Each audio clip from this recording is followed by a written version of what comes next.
nanalo ng jackpot sa isang contest at nanalo po kayo ng 1 million pesos. Ang tanong, anong gagawin mo? If you have all the money right now and you have all the time in the world, diba? Ang sarap isipin yun, gusto mo mag-travel, gusto mo probably to give the best to your relatives, to your children. Yes. That's all the dreams of each and every Filipino to have financial freedom. Pero ang tanong, ano ba yung tunay na financial freedom? Naging malaya tayo sa utang, wala tayong pinuproblema tungkol sa pera. So right now, I just want to share with you the 6 steps to financial freedom. Let's start with step number 1. Step number 1 is get out of debt. Remember, in paying off your debt, it's not in the amount that's more important. It's in your willingness to pay that is more important. Pag nabayaran nyo na pa kaunti-konti yung utang, you are on your way out. Second step is set aside 1 to 2 months of your living budget. Yung budget mo, halimbawa ay 10,000 pesos per month times 2, that's 20,000 pesos. Ilagay nyo po sa bako yan. Untouchable. Let's go to step 3. Sa step 3 naman, another 3 to 6 months.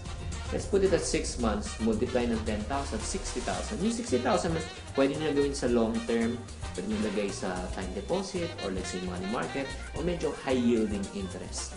Ito pong step 2 at step 3 po, makinig, is the most important of the 6 steps of financial freedom. Just in case, when I say just in case you lose your job, you lose your capacity to earn, you lose your business, you have 8 months of living expense to live on. Sa totoo lang, karamihan tayong mga Pilipino, we live on a month-to-month basis. Oras na mawalan ng trabaho, oras na mawalan ng income, automatic ano nangyayari? We get into debt. We make decisions that we regret afterwards and we will regret it for the rest of our lives. Pero kung meron tayong 8 months of living budget, you know what you can do? You can sleep well, at the same time you can make the right choices, you can make the right decision, and I can assure you, in months time you can find a new job, you can start your own business. So step 2 and 3 is very crucial in the 6 steps. Let's go to step number 4. Step number 4 is make major purchases such as car, vacation, down payment for a house. That's the only time you can buy those big stuff.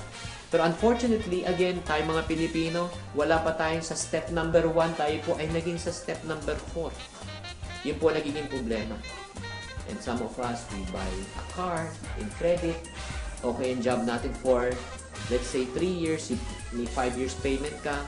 Tapos on the 3rd year, hihirapan ka na magbayad. 4th year, hindi ka na nakakabayad. Ang tanong, ano po mangyayari sa ating sasakyan kung hindi na po tayo nakakabayad?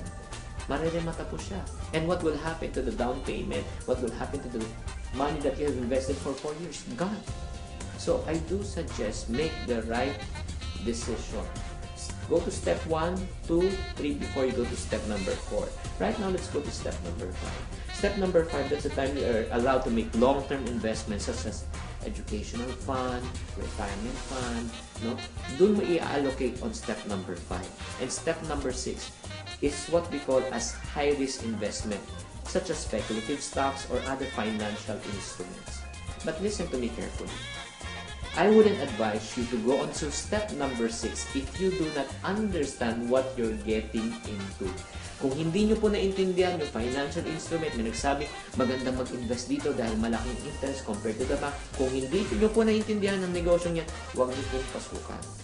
That's the first rule. The second rule is this. The higher the interest, the higher the risk. My friends, don't get into something na hindi nyo po naiintindihan. And finally, I'll just close with this story. My friend once invited me to an investment venture that probably promises around 3% per month. And then sinabi niya mag-invest daw. Sabi ko, kapatid, pag 3% per month, yan times 12 months, 36% per year yan. I think that's too much. Well, I've been investing with this company for the past 5 years and they are okay. So sinabi ko sa kanya, probably, I'm not just a risk taker. If you want to do it, go ahead and do it. And truly enough, that he had really made a lot of money in 3 years' time. Bought a car, bought a house. And then sinasabi niya, hindi ka kasi nakinig sa akin eh. Again, I go back to the 2 rules.